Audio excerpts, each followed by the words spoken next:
नमस्कार, आदाब। आप देख रहे हैं डीएनएम शो। मैं हूं देवकी नंदन मिश्र। डीएनएम शो में हम अपराध की सच्ची कहानियां आपके सामने लेकर के हाजिर होते हैं। आज की जो कहानी है वो मुख्तार अंसारी और उनके फैमिली की है।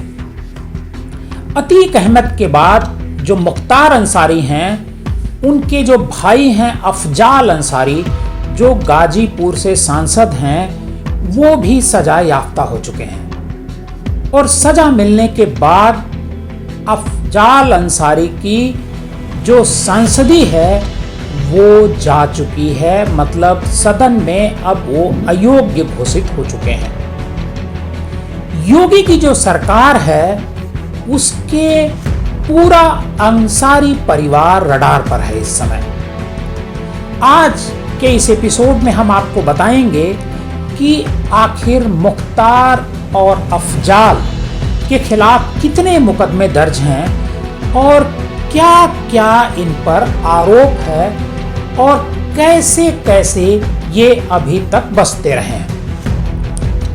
गाजीपुर की जो एमपी एमएलए कोर्ट है उसने गैंगस्टर मुख्तार अंसारी को तो सजा सुनाई पहले ही दी थी। उनके भाई गाजीपुर के सांसद अफजाल अंसारी को 4 साल की सजा सुनाई गई है। इसके बाद अफजाल की सांसदी रद्द हो गई।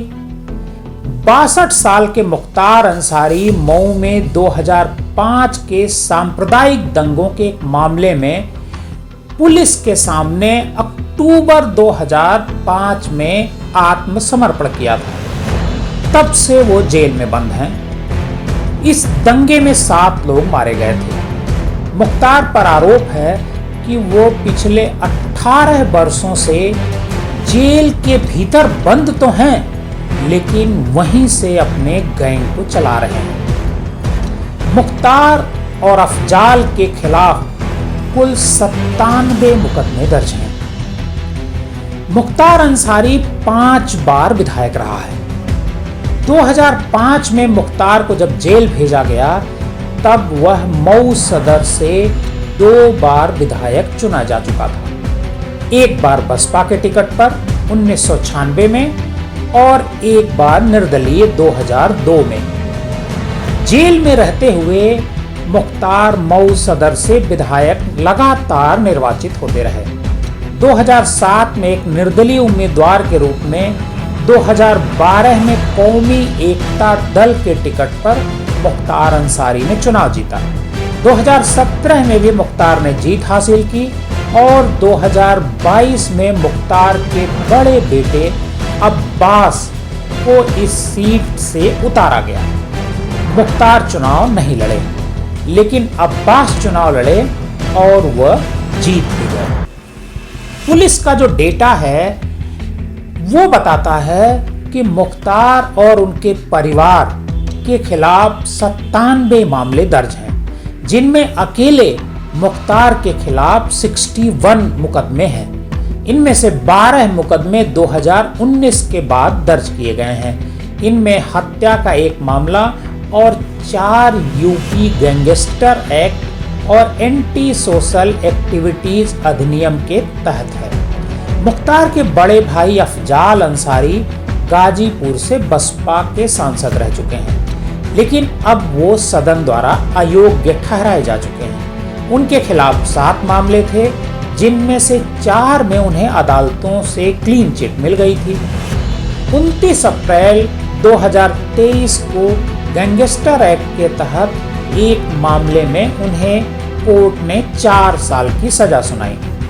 जैसे ही वो सजा सुनाई गई, अफजाल अंसारी की सदस्यता समाप्त हो गई, क्योंकि नियम है कि अगर किसी राजनेता को, जो किसी भी सदन का सदस्य हो, अगर 2 साल की सजा या उससे ज़्यादा की सजा किसी मुकदमे में सुनाई जाती है तो उसे की सदस्यता खत्म हो जाती है। मुख्तार के एक और बड़े भाई सिबगतुल्ला अंसारी पर 3 मुकदमे दर्ज हैं। अफजाल और सिबगतुल्ला के खिलाफ सभी मामले 2019 के पहले के हैं। 2019 के बाद इनके खिलाफ कोई मामला नहीं दर्ज किया गया।